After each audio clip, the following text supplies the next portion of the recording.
यार जल्दी करो, बच्चे डे टू मांग रहे हैं और आप इतनी देर कर रहे हैं। क्या से जवाब दूंगा आज बच्चों को, तो जल्दी करें। डे टू कर सकते हैं start? Yes, sir. All well set, can we start? So let's roll out day two, start. Hello friends, मैं डॉक्टर विकास विजय और आ चुका है आपका डे टू, जिसका बेसब्री से इंतजार था। और डे टू में मैं लेके आया हूं chapter death of a partner. और ये चैप्टर मैं अगेन कहना चाहूंगा सीबीएसई के लिए बहुत बहुत इंपॉर्टेंट है बच्चों, आपके लिए 4 मार्क्स से लेके 6 मार्क्स से लेके 8 मार्क्स तक का भी क्वेश्चन आता है इस चैप्टर में, हमने पास में देखा है। तो स्टार्ट करते हैं आज का day two with the concept building class कि आखिर होता क्या है डेथ ऑफ अ पार्टनर में।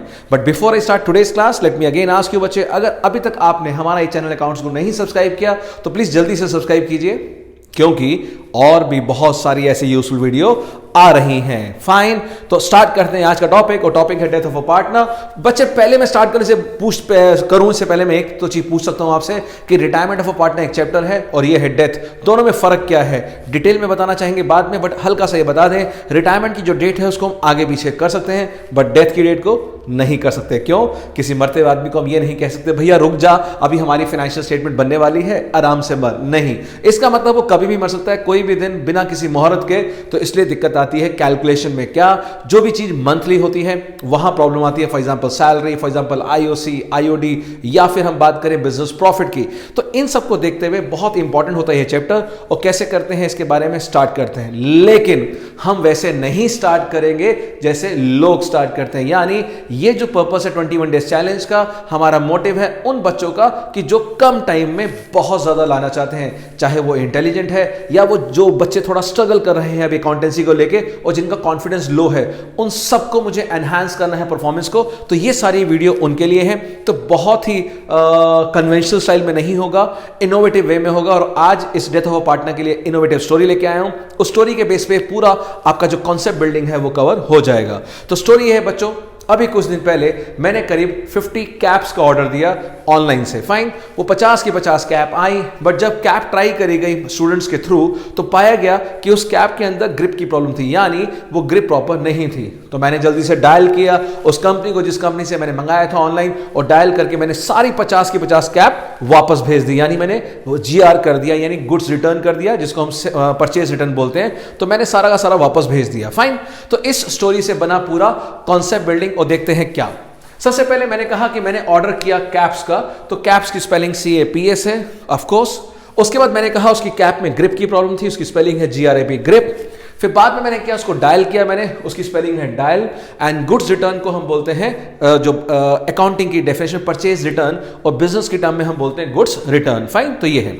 तो स्टार्ट करते हैं बच्चे। जैसे ही आप बोर्ड एग्जाम में बैठे हैं और जैसे ही आपको डेथ ऑफ अ पार्टनर का कॉन्सेप्ट है, तो 4 वर्ड याद करने हैं, जल्दी से रिवाइज करते हैं। पहला वर्ड कैप्स, यानी आप कैप जानते ही हैं। दूसरा उसकी ग्रिप, तीसरा मैंने डायल किया, और चौथा गुड्स रिटर्न। इस 4 के अंदर खत्म होने वाला है। यानी ये जो हम निमोनिक टेक्निक्स निकाल रहे हैं, यकीन मानिए अभी मैं था अजमेर में नवोदय स्कूल में, तो वहां उनके क्लासरूम में मेरे जाने से पहले मेरी वीडियोस चल रही थी, और वो मेरे न्यूमेरिक टेक्निक्स के बारे में डिस्कस कर रहे थे कि sir you are the really founder of numeric techniques. So I felt very good. So इसलिए मैं इस वीडियो में भी टेक्निक्स लेके आया हूं, ताकि आप जल्दी से याद कर पाएं, और जो बच्चे स्ट्रगल करते हैं वो याद कर लें कि C से मतलब है कैपिटल, जो मरा है पार्टनर, और यहां एज्यूम कर रहे हैं B मरा है।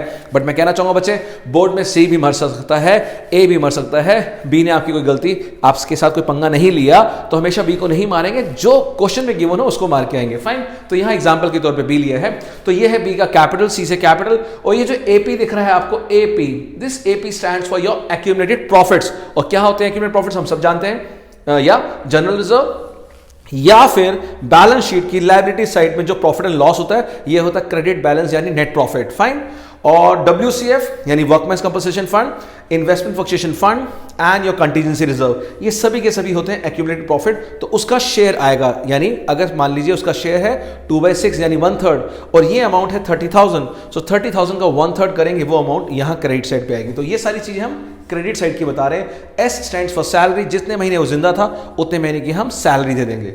आते हैं ग्रिप वर्ड पे, G स्टैंड्स फॉर गुडविल, और गुडविल की एंट्री आपको वैसे ही पता है, जो रिटायरमेंट में आप कर चुके होंगे, रिमेनिंग टू रिटायरिंग, यानी जो पार्टनर्स बच चुके हैं, क्रेडिट टू डिजीज पार्टनर, यहां रिटायरिंग की जगह डिजीज पार्टनर आ जाएगा।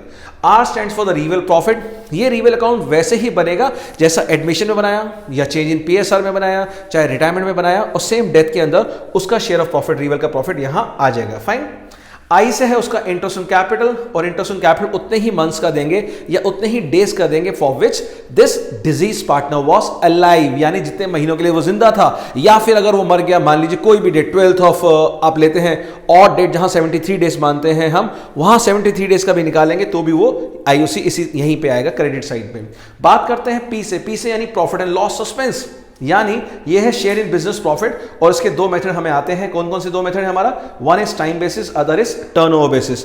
और टाइम बेसिस में भी दो method we have got, one is previous year profit basis, other is average profit basis. और टर्नओवर के अंदर हम क्या करते हैं? Last year profit by last year sale into sale till death, यानी जिस दिन तक वो जिंदा रहा करंट ईयर में, इनटू उसका प्रॉफिट शेयर। और इसके ऊपर मैं कहना चाहूंगा सैंपल पेपर का, इस साल का जो सैंपल पेपर का क्वेश्चन है वो जरूर करके जाएं, जिसमें कि आपको सेल गिवन है 12 लाख लास्ट ईयर की, और इस साल वो 3 महीने जिंदा था, तो इस साल की कैसे निकालेंगे सेल हम 3 मंथ्स की? 12 लाख डिवाइड बाय 12 मंथ्स यानी 1 lakh, and 1 lakh into 3 lakh sale given है। और इस साल उम्मीद थी कि 20% सेल इंक्रीज होगी, तो 3 लाख का 20% उसमें ऐड करेंगे and the amount will get 3,60,000। Fine, वो करंट ईयर की सेल आ गया, उसी के हिसाब से हम प्रॉफिट निकाल लेंगे। सो जल्दी से रिवाइज करते हैं। C stands for capital, A P is for accumulated profit, S for salary, G for उसकी गुडविल, और एंट्री बनती है हमारी क्या? Remaining to deceased partners capital account, R से रिवेल का प्रॉफिट, आई से आईओसी एंड पी से पीएनएल सस्पेंस। ये रहा क्रेडिट साइड। चलते हैं डेबिट साइड पे और देखते हैं डेबिट साइड पे क्या रहेगा।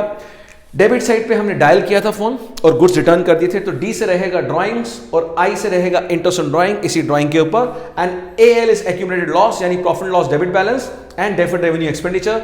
जी रहेगा गुडविल राइट ऑफ, यानी जो बैलेंस शीट के एसेट साइड पे गुडविल होती है वो यहां राइट ऑफ करेंगे, और आर से रहेगा रिवेल लॉस, और इसका जो बैलेंस आएगा दिस माइनस दिस, वो जो बैलेंस आएगा वो बैलेंस ट्रांसफर होगा उसके एग्जीक्यूटर अकाउंट के अंदर। फाइन, और एक चीज याद रखनी है क्या, कि जो इंटरेस्ट ऑन कैपिटल है वो तभी देना है जब पार्टनर्स का क्रेडिट कैपिटल बैलेंस गिवन है, यानी लायबिलिटी साइड पे। अगर वो एसेट साइड पे गिवन है तो उस पे आईओसी नहीं देंगे। फाइन, या फिर लास्ट ईयर लॉस है तो भी आईओसी नहीं देंगे, बिकॉज वो एप्रोप्रिएशन ऑफ प्रॉफिट होता है। तो ये है हमारा कॉन्सेप्ट बिल्डिंग क्लास, और अब चलते हैं हम अपनी बुक्स में, और बुक्स से करेंगे बहुत ही अच्छे एग्जाम्पल्स। और ये मेरा आपसे प्रॉमिस है, ये वादा है, बिकॉज जो मेरा लास्ट 25 ईयर्स का एक्सपीरियंस है, और करीब हर साल जो मैं 100 वर्कशॉप लेता हूं डिफरेंट स्कूल्स में, और अभी तक जो हम लाख, 1.5 लाख, 2 लाख बच्चों को ट्रेन कर चुके हैं, उस एक्सपीरियंस से जो भी मैं आपको लेने वाला हूं क्वेश्चन बच्चे, मैं ये कह सकता हूं कि really you can rely on the accounts गुरु। मैं ये कह सकता हूं क्योंकि ये जो चीज है ये हम अपने एक्सपीरियंस के साथ बोल रहे हैं कि इतना करने की जरूरत नहीं है, बिकॉज ये जो हार्डवर्क है ना, बड़ी खतरनाक चीज है। बड़ा अच्छा लगता है सुनने में हार्डवर्क, बट मैं कहना चाहूंगा बच्चे, अब हार्डवर्क नहीं, हम करेंगे स्मार्ट वर्क, और स्मार्ट वर्क यही होगा हमारे साथ। फाइन, तो चलते हैं बुक्स में और करते हैं 2-3 जल्दी से अच्छे एग्जांपल्स, और फिर बढ़ेंगे आगे हम। सो टेक केयर, जल्दी चलते हैं मेरे साथ, आइए। और ये रहा एग्जांपल आपके सामने। तो ये रहा प्रॉब्लम आपके सामने जो हम अभी बात कर रहे थे, कॉन्सेप्ट बिल्डिंग कर चुके हैं, और उसमें 2 टेक्निक आपको सिखा दिए हमने, कैप्स और दूसरा सिखाया क्या? Yes, grip. उसके बाद डेबिट साइड पे सिखाया डायल एंड जीआर। तो चेक करते हैं इस प्रॉब्लम में, और ये प्रॉब्लम बहुत कॉम्प्रिहेंसिव है, और इसको करने के बाद आपको डेथ बहुत अच्छे से समझ आ जाएगा। और ये प्रीवियस ईयर क्वेश्चन की है। इसमें एबीसी आर द पार्टनर्स हैं, प्रॉफिट शेयर कर रहे हैं 532 में, और बैलेंस शीट डेट 31 मार्च, और date of death is 1 August, because this date is very very important. You have to compare date of balance sheet, date of death. तो March 31 मार्च के बाद अप्रैल गिनेंगे, मई and then June and then July, 4 months. So 4 months he was alive. Fine. First point, goodwill is to be valued at 2.5 years purchase of the average annual profit of the last 4 year, and the 4 year is 1, 2, 3 and 4. What is important here is बच्चे, you have to remember, कई बार यहाँ 4 years तो लिखा होता है, जैसे यहाँ लिखा 4 years, लेकिन यहाँ 4 years के बदले यहाँ प्रॉफिट 3 years का गिवन होता है। तो यहाँ मैं बताना चाहूँगा बच्चे, स्पेसिफिकली आप चाहे 10-15 क्वेश्चन कर लें, सिर्फ इस पॉइंट की वजह से वो टाइम वेस्ट होगा। मैं आपको दोबारा बोलना चाहूँगा, अगर यही पॉइंट किसी और क्वेश्चन में लिखा है कि यहाँ 3 साल के प्रॉफिट गिवन है और करंट ईयर का प्रॉफिट यहाँ प्रॉफिट लॉस अकाउंट की फॉर्म में गिवन है, मान लीजिए ये 75,000 यहाँ ना देके अंदर गिवन है, तो एक नया क्वेश्चन बन जाता है। But don't waste time in solving again and again the same thing. Fine, इसी क्वेश्चन में हम 2-3 कॉन्सेप्ट समझ लेते हैं कि अगर करंट ईयर का प्रॉफिट अंदर है तो 4th ईयर प्रॉफिट वहाँ होगा। परेशान मत होइए कि क्वेश्चन इज रॉन्ग, कई बच्चे सोचते हैं क्वेश्चन रॉन्ग है, नहीं, 3 साल का प्रॉफिट यहाँ है, यहाँ पे ले लीजिए, वो ऐड बैक हो जाएगा, फाइन। तो वो एवरेज प्रॉफिट के लिए भी काम आएगा और जो एक्यूमुलेटेड प्रॉफिट बटेगा पार्टनर्स में वो भी पीएनएल यहाँ काम आएगा। कई बार हमने देखा करंट ईयर का प्रॉफिट यहाँ की बजाय प्रॉफिट लॉस अकाउंट यहाँ गिवन होता है and that is a loss in the current year, यानी जब वो ऐड करेंगे ये तीनों ऐड करके वो वाला पीएनएल डेबिट बैलेंस को माइनस कर देंगे, फाइन। यानी इसके बाद वो उसका जो इंडिविजुअल एक्यूमुलेटेड लॉस का ट्रीटमेंट वो भी रहेगा, वो डिसीज पार्टनर्स के डेबिट साइड पे आएगा उसका शेयर, फाइन। तो ये हमने एक पॉइंट ये समझ लिया। इसके बदले और क्या पॉइंट आ सकता है इसके अंदर, वेरियस की गुडविल आपने निकाल ली, उसमें लिखा है +10% कर दीजिए, -10% कर दीजिए, इस तरह की मैथमेटिकल कैलकुलेशन इस पॉइंट में हम पूछ सकते हैं। तो बजाय अब आप हर क्वेश्चन को, जितने भी आपने अभी तक प्रैक्टिस कर रखी है, एक हाईलाइटर लीजिए, उन सभी क्वेश्चन में जहां जहां गुडविल की वेरियस ट्रीटमेंट गिवन है, इसके अलावा जहां भी आपको दिखता है उसको हाईलाइट कर लीजिए और इसी क्वेश्चन के साथ समझ लीजिए, फाइन। सेकंड पॉइंट, मशीनरी की वैल्यू 140 हो गई, जो कि पहले कितना था 1,50,000, 10,000 रिवेल में जाएगा डेबिट साइड में। पेटेंट्स 40 हो गया, जो कि पहले हमारा पेटेंट्स था 30, 10,000 क्रेडिट पे जाएगा। लीज होल्ड की वैल्यू हो गई है 1,25,000, जो 110 थी, ये जाएगा 25,000 क्रेडिट साइड पे, यानी इससे हमारा रिवेल बनने वाला है। तो जो हमने एक आपको न्यूमेरिक टेक्निक बताई है कैप्स, और उसके कैप्स के अंदर एपी था हमारा एक्यूमुलेटेड प्रॉफिट, सी था हमारा कैपिटल। तो यहाँ एक्यूमुलेटेड प्रॉफिट हम देख पा रहे हैं कि क्या गिवन है हमें, workman's compensation reserve and reserve fund, fine. S होता है सैलरी, वो यहाँ है नहीं। और ग्रिप के अंदर जी इज व्हाट, गुडविल, वो गुडविल की ट्रीटमेंट यहाँ हम एंट्री पास कर देंगे। रिमेनिंग टू रिटायरिंग, यानी सी की डेथ हुई है और हमें हमेशा हम कहते हैं कि जरूरी नहीं कि बी ही मरे, तो यहाँ सी मर चुका है, तो यहाँ 5:3 इज द गेनिंग रेशियो, तो यहाँ पर A B to C entry बन जाएगी गुडविल की, फाइन। रिवेल का प्रॉफिट निकल के पार्टनर्स में चले जाएगा। थर्ड पॉइंट इंपॉर्टेंट है, for the purpose of calculating the सीज partner share in the profit, यानी जो 4 महीने का प्रॉफिट है वो प्रॉफिट किसके बेस पे निकालना है, ये लाइन बड़ी इंपॉर्टेंट है। To have accrued on the same scale लिखा हो, एट द सेम रेट लिखा हो एज इन 13-14, यानी जो पिछला साल खत्म हुआ 13-14 उसको हमें बेस मान के इस 4 महीने का प्रॉफिट निकालना है। तो लास्ट ईयर का प्रॉफिट कितना था 75,000 और 4 महीने का इंटू 4/12 हो जाएगा और उसका शेयर है 2/10, वो मल्टीप्लाई करके इसका शेयर आ जाएगा, उसको हम पीएनएल सस्पेंस के नाम दिखाएंगे। ये है फोर्थ पॉइंट। ये फोर्थ पॉइंट है एग्जीक्यूटर अकाउंट से रिलेटेड। ये आपको ध्यान रखना है, रिटायरमेंट डेथ में क्या फर्क है। अगर कुछ भी अमाउंट रिटायरमेंट में हम पे करते हैं तो वो रिटायरिंग पार्टनर्स कैपिटल अकाउंट के डेबिट साइड पे आती है, बट यहाँ अगर हम मरते आदमी को कुछ दे रहे हैं तो ये पैसा उसके काम तो आना नहीं कि भाई तू रास्ते में पेप्सी पी लियो या बर्गर खा लियो, ये पैसा किसको मिलेगा, उसके घर वालों को। तो ध्यान रखिए, कभी भी कोई अमाउंट अगर पे करते हैं डिजीज पार्टनर को तो यहाँ एक स्पेशल अलग से अकाउंट बनेगा, उसका नाम है डिजीज पार्टनर्स एग्जीक्यूटर अकाउंट, यानी अगर सी मरा है तो सीज एग्जीक्यूटर अकाउंट अलग से बनेगा, 21,000 पे कर देंगे। और फिर आगे देखना बैलेंस के बारे में क्या लिखा है, बैलेंस को उसको 4 हाफ ईयरली इंस्टॉलमेंट्स में पे करना है 6-6 महीने में एंड टुगेदर विद इंटरेस्ट। तो जब इंस्टॉलमेंट्स और इंटरेस्ट दोनों आ जाए तो फिर आपका एग्जीक्यूटर अकाउंट बनेगा जिसमें हम इंस्टॉलमेंट्स को पे करेंगे हर 6-6 महीने बाद, फाइन। तो ये अगर इंटरेस्ट ना गिवन होता तब हम एज्यूम कर लेते कि चलो ठीक है यहाँ इंटरेस्ट नहीं गिवन, लोन नहीं मांग रहा, फाइन। ये क्वेश्चन की लैंग्वेज पर डिपेंड करता है। कई बार लोग ये भी कहते हैं अच्छा इंटरेस्ट नहीं गिवन तो उसको मान के चलिए 6% इंटरेस्ट, तो स्पेसिफिकली क्वेश्चन में गिवन होगा क्या करना है, ठीक है। आगे चलते हैं, तो सॉल्व करना है और 31 मार्च ईयर को हर साल हम बंद कर रहे हैं। तो चलते हैं इसकी सॉल्यूशन पे। आपने क्वेश्चन देख लिया है और स्क्रीनशॉट भी ले सकते हैं इसका, और मैं इसका पीडीएफ भी आपको डिस्क्रिप्शन बॉक्स में दे दूंगा ताकि आप इसको दोबारा से प्रिंट आउट निकाल के सॉल्व कर सकते हैं। So let's move to the solution. सबसे पहले जैसा हमने बताया कैप्स में सी इसका कैपिटल है तो कैपिटल 75,000 था। AP is the accumulated profit, तो दोनों एक्यूमुलेटेड प्रॉफिट हमें गिवन है, वर्कमैन्स रिजर्व और रिजर्व फंड। एस सैलरी है, सैलरी नहीं गिवन। जी से हमारा था गुडविल और गुडविल हमारी आ चुकी है बाय ए बाय बी के नाम से। R is the revel profit, उसका शेयर आ गया। I is the interest on capital, जो यहाँ पर नहीं है interest on capital, and P is what PNL suspense, जो आ गया। यानी कुल मिला के मोटा मोटा 7 आइटम्स यहाँ नॉर्मली आती है। 7 में से सैलरी और इंटरेस्ट ऑन कैपिटल नहीं गिवन, बाकी 5 आइटम यहाँ पर है। डेबिट साइड में देखें गुडविल, जो पुराना शेयर था गुडविल का, अगर देखें डायल में वहाँ कुछ नहीं गिवन, बट जीआर में जी इज द गुडविल और बैलेंसिंग फिगर होगा 1,26,000 माइनस 5,121। ये 121 बैलेंस यहाँ आ गया। और अब है एग्जीक्यूटिव अकाउंट, जो लोगों को दिक्कत आती है इसको ध्यान से समझेंगे। अगस्त 1 को बैलेंस गिवन है और लिखा है 21,000 इमीडिएटली पे कर दिया सेम डे को, यानी अब हम सेम डे को 21,000 पे कर सकते हैं। तो देखेंगे हम ध्यान से कि 21 वी हैव पेड 21,000, फाइन। अब 126 में से 21 पे कर दिया, how much is the balance, yes very good. यहाँ पर ये इसमें से 121 में से 21 पे कर दिया हमने, दिस माइनस दिस, तो कितना बचा 1 लाख। इस 1 लाख पे हमारा लगेगा 10% 6 मंथ्स का, फाइन। तो मैं दोबारा से इसको करेक्ट कर दूं कि जो बैलेंसिंग फिगर था 1,21,000 था, 121 हमने यहाँ ट्रांसफर कर दिया। इस 121,000 में से 21 we have already paid, so balance बचा 1 लाख। उस 1 लाख पे लगेगा 6 मंथ्स का इंटरेस्ट, बिकॉज 6 मंथ्स की इंस्टॉलमेंट्स है। 10% 6 मंथ्स का 5000 आया। और अब वो कह रहा है कि आपने पे करना है जो हमारी इंस्टॉलमेंट्स है 4 इक्वल इंस्टॉलमेंट्स। मैं आपको बता दूं कि हमारा बैलेंस 1 लाख बचा था, दिस मैंने दिस, उस 1 लाख को 4 हिस्सों में पे करना है। 4 इंस्टॉलमेंट्स मतलब डिवाइड बाय 4, यानी आ गया हमारा 25,000। तो 25,000 तो पे करेंगे, साथ में ये जो 5,000 है ये भी इंटरेस्ट पे करेंगे। तो हमारा टोटल अमाउंट कितना हो जाएगा? Yes, 25 + 5 30,000। Now the balancing figure this add this minus 75 और 75 यहाँ आ गया फेब 1 का। 2 महीने बचे हैं, फेब का पूरा मंथ और मार्च का भी, तो 2 मंथ्स का इंटरेस्ट हमारा एक्रू हो चुका है और वो इसी 75,000 पे लगेगा। और balancing figure to balance sheet, because हमसे सिर्फ अकाउंट्स मांगे गए हैं टिल 31 मार्च जो 2014 हमारा खत्म हुआ है तब तक। इलस्ट्रेशन में हम देखते हैं ये ऑन 31 दिसंबर 2013 ये बैलेंसेस गिवन है। यहाँ कोई पुरानी गुडविल नहीं है, ना कोई फिक्टिशियस एसेट है। और यहाँ पर क्रेडिटर्स, रिजर्व फंड और पीक्यू के बैलेंस है। आर पार्टनर की डेथ हुई है, इसने आर को सर्कल कर दिया। 10,000 इज द कैपिटल। आगे पढ़ते हैं क्या क्या इस क्वेश्चन की रिक्वायरमेंट गिवन है। पार्टनर नीड में लिखा हुआ इनका रेशियो 2:1 और ये जो 1/4 है वो डिजीज पार्टनर का शेयर हो गया, तो यहाँ गेनिंग रेशियो 2:1 हो गया। और अब क्या क्या इसको मिलना है? उसका कैपिटल मिलना है, उसका रिजर्व्स मिलना है, और जो कहा गया प्रॉफिट जो P&L सस्पेंस है वो निकालना है एवरेज प्रॉफिट के बेस पे, और जो आएगा आंसर उसमें 10% ऐड कर देना है। फाइन। गुडविल जो निकालेंगे वो उसका खुद का शेयर है, प्रॉफिट शेयर है 3 साल के प्रॉफिट्स में, यानी जो लास्ट 3 ईयर्स में उसको प्रॉफिट जो मिल चुका है उसका खुद का शेयर, वही उसकी गुडविल की अमाउंट है। यानी यहाँ गुडविल का मेथड एक मैथमेटिकल कैलकुलेशन की फॉर्म में गिवन है, यानी वो एवरेज प्रॉफिट या सुपर प्रॉफिट उस मेथड से नहीं गिवन। ये मैथमेटिकल फॉर्मूला है कि जो उसको प्रॉफिट मिल चुका है पिछले 3 सालों में, खुद का शेयर, वही उसकी गुडविल है। फाइन। तो इट्स इज वेरी इजी।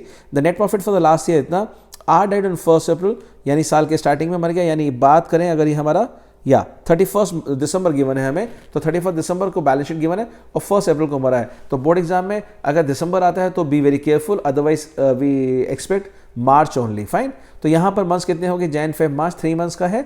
और इसने ड्राइंग किया है 5,000 टिल द डेट डेथ। इसकी एंट्री क्या होगा? जिसने ड्राइंग किया है पार्टनर ने, आर अकाउंट डेबिट, यानी पहले हम बनाते हैं ड्राइंग्स टू कैश, फिर आर्स कैपिटल टू ड्राइंग, तो net effect R's to cash कर सकते हैं, आर्स कैपिटल टू कैश या बैंक अकाउंट। वो ड्राइंग की एंट्री हम यहाँ पर शो कर देंगे टू बैंक के नाम से। फाइन। और बैंक अकाउंट में क्रेडिट साइड पे जाएगा ये। उसके बाद उसने बोला इन्वेस्टमेंट्स को they have sold at par, और एग्जीक्यूटिव को सारा का सारा पैसा पे कर दिया। यानी एग्जीक्यूटिव को सारा पे करना है, चाहे हमारे पास पैसे कम हैं, और कम पड़ जाएंगे तो अपने आप हमें लोन लेना पड़ेगा और वो लोन नई बैलेंस शीट की लायबिलिटी में जाएगा। ये इस क्वेश्चन की खास बात थी। फाइन। और उसके बाद आगे चलते हैं सॉल्यूशन। सबसे पहले यहाँ पर हमें पार्टनर्स कैपिटल अकाउंट गिवन है और उसके अंदर बाय बैलेंस बीडी, क्योंकि यहाँ हमें बैलेंस शीट मांगी है। जब अगर बैलेंस शीट मांगी होती है तो पार्टनर्स कैपिटल हम तीनों का बनाते हैं, ये ध्यान रखना। ये हिडन बात है कि बच्चे समझ नहीं पाते कि सर अभी तो हमने वहाँ पे एक का बनाया था, यहाँ सबका क्यों बना रहे हैं? बिकॉज बैलेंस शीट के हमें बाकी दोनों पार्टनर्स के क्लोजिंग एडजस्टेड क्लोजिंग बैलेंस चाहिए जो न्यू बैलेंस शीट में जाएंगे, जैसे कि रिटायरमेंट चैप्टर में होता है। तो पार्टनर्स कैपिटल में बाय बैलेंस बीडी सब कुछ डाल दिया, रिजर्व फंड हमने तीनों में बांट दिया, और जो P&L सस्पेंस ऊपर निकाल चुके हैं हम, वो हमने उसका शेयर यहाँ डाल दिया, और ये बैलेंस शीट में एसेट में जाएगा as a fictitious asset. Goodwill की एंट्री हमने पास कर दी, और जो ड्राइंग थी 5,000, और बैलेंसिंग फिगर कैसे आएगा ये सारा हमने ऐड किया, 5,000 माइनस कर दिया, तो balancing figure goes to the executive account, and P और क्यू के बैलेंसिंग फिगर आ गए, ये बैलेंस शीट में जाएंगे। फाइन। और एग्जीक्यूटिव अकाउंट में ये बैलेंस आ गया, और सारा का सारा पे करना था, और मैंने कहा जब भी पेमेंट लिखी हो तो एग्जीक्यूटिव अकाउंट हमेशा बनेगा, तो हमने सारा का सारा पे कर दिया। कैश अकाउंट देखते हैं, कैश अकाउंट में क्या दिक्कत आएगी, क्योंकि कैश अकाउंट बहुत इंपॉर्टेंट है इस क्वेश्चन के लिए। ओपनिंग बैलेंस 6,000 गिवन था हमारा, वो ओपनिंग बैलेंस शीट में 15,000 का हमने इन्वेस्टमेंट को बेच दिया एट पार, और जो ड्राइंग थी 5,000 की वो हम ऑलरेडी कर चुके हैं, जो हमने आपसे डिस्कस किया ऊपर, और जितना भी एग्जीक्यूटिव को बैलेंस आया था वो सारा का सारा हमें पे करना है। तो पेमेंट हमारी हो गई है 27,936, और पैसा हमारे पास सिर्फ 21,000 था। तो एज्यूम करना है बैलेंसिंग फिगर, ये जो आ रही है हमने क्वेश्चन मार्क डाला है, this is the loan figure, balancing figure आपको एज्यूम करना है, बिकॉज ऊपर लिखा है हमने पूरा का पूरा पे कर दिया। तो भाई पैसा कहाँ से आया होगा? कहीं ना कहीं से तो आया होगा, तो वो कहाँ से आया? हमने लोन बोरो किया है, तो वो लोन की अमाउंट है। सो आई होप ये आपको समझ आ गया होगा। बात करते हैं बैलेंस शीट की। बैलेंस शीट में कैसे आएगा? सारे एसेट जो हमारे कैश अकाउंट का balance, building, debtors, bills receivable, stock, और P&L सस्पेंस जो हमने अभी लास्ट ईयर जो हमने अभी कैलकुलेट करके दिखाया आपको कि प्रॉफिट डिसीज पार्टनर शेयर कैसे निकालेंगे, उस प्रॉफिट के लिए हमने यहाँ पे दिखा दिया, और उसमें हम 10% ऑलरेडी ऐड कर चुके थे उसके एवरेज में। लायबिलिटी साइड पे सब कुछ आ गया, और बैंक लोन आ गया, एंड न्यू पार्टनर्स कैप जो रिमेनिंग पार्टनर्स हैं जो बच गए थे वो इनका बैलेंस आ गया। वर्किंग नोट देख लेते हैं एक बार कि कैसे हमने आर का शेयर ऑफ प्रॉफिट निकाला उन 3 महीनों का। सबसे पहले हमने एवरेज ले लिया और एवरेज के बाद 3 मंथ्स का प्रॉफिट निकाला, उसका 1/4 शेयर, और उसके बाद जो भी आया उसके अंदर 10% हमने ऐड बैक कर दिया। और जो गुडविल थी, गुडविल हम ऑलरेडी डिस्कस कर चुके हैं, वो गुडविल हमारी एंट्री वहाँ पास हो चुकी है। और bank loan is taken as the remaining amount, ये हमारा वर्किंग नोट में आपको ध्यान रखना है। तो ये 2 इलस्ट्रेशन आपको मैं PDF नीचे शेयर कर लूँगा, और उसके बाद आपने करना क्या, इनको सॉल्व कर लीजिएगा। और कुछ इंपॉर्टेंट क्वेश्चंस मैं अगली वीडियो में और लेके आऊँगा, ताकि उसके बाद आपका जो डेथ ऑफ अ पार्टनर है काफ़ी स्ट्रांग हो जाए और बोर्ड एग्जाम तक आपको क्लियर हो जाए। फाइन। सो आई होप ये वीडियो आपको अच्छा लगा होगा। और जाते देखूंगा बच्चे, अगर अभी तक भी आपने अगर हमारे चैनल नहीं सब्सक्राइब किया तो प्लीज़ जल्दी से सब्सक्राइब कीजिए, ताकि ऐसी और भी यूजफुल वीडियो आपको मिलती रहे। और जो बेल आइकन है उसको जरूर प्रेस कीजिएगा, और कमेंट बॉक्स में लिखिए कैसे लगा आपको आज का वीडियो। और डिस्क्रिप्शन बॉक्स में आज के जो न्यूमेरिकल्स हैं उसका PDF आपको मिल जाएगा, वो भी आप ले सकते हैं। So bye bye, take care, thank you, और जुड़िए नेक्स्ट वीडियो में हमारे साथ। Take care.